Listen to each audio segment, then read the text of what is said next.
শনিবার রানীপুরের প্রদীপ্ত পালের মুদির দোকানে আগুন দিয়েছিল হামলাকারীরা, কিন্তু এখনো আতঙ্ক কাটছে না। স্থায়ী বিএসএফ ক্যাম্পের দাবি তুলছেন তারা। পোড়া দোকানের সামনে মাথায় হাত ব্যবসায়ী। মুখ্যমন্ত্রী ক্ষতিপূরণের কথা বলেছেন বটে, কিন্তু তা কবে পাবেন, আদৌ পাবেন কিনা জানেন না কেউই।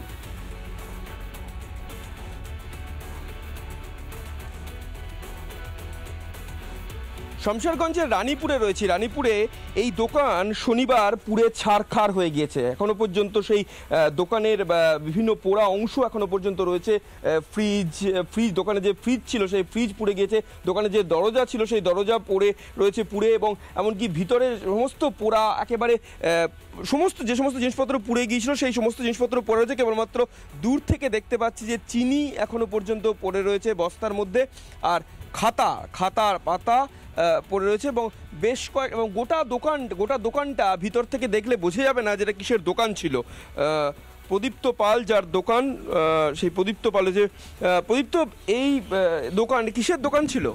আমার এটা মুদিখানা হোলসেল দোকান ছিল। এখন আমি নিজেই চিনতে পারছি না যেটা আমার কি ছিল।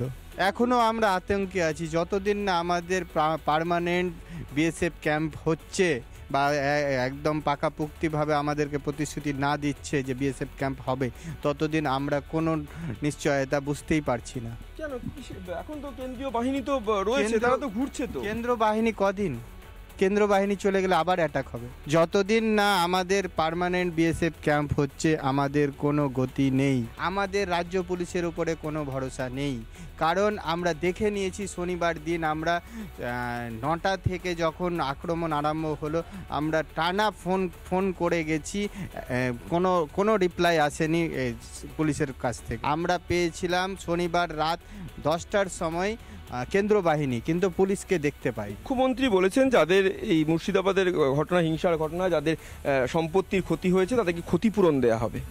যদি মাননীয় মুখ্যমন্ত্রী যদি এই ক্ষতিপূরণ যদি দেয়, তাইলে জানবো যে হ্যাঁ সত্যি মাননীয় মুখ্যমন্ত্রী কিছু করলো, যে না ছেলেটা যেন বা পরিবারগুলো যেন আবার উঠে দাঁড়ায়। আপনার ক্ষতির পরিমাণ কত?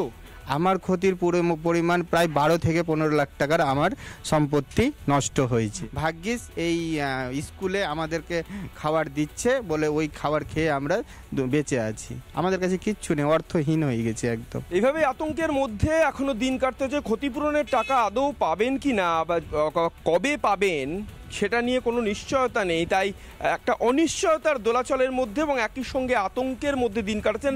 সব ক্ষেত্রেই একটাই দাবি হচ্ছে যে স্থায়ী বিএসএফ ক্যাম্পের দাবি তারা বারবার তুলছেন। ভিডিও জার্নালিস্ট দেবব্রত বোসের সঙ্গে সুখেন্দু সরকার, রিপাবলিক বাংলা, রানীপুর, শমশেরগঞ্জ। নানা ধরনের কন্টেন্ট দেখার জন্য লাইক করুন, শেয়ার করুন আমাদের ফেসবুক পেজ, সাবস্ক্রাইব করুন আমাদের ইউটিউব চ্যানেল। পাশাপাশি অন্যান্য ব্রেকিং নিউজের জন্য অবশ্যই চোখ রাখুন রিপাবলিক বাংলায়।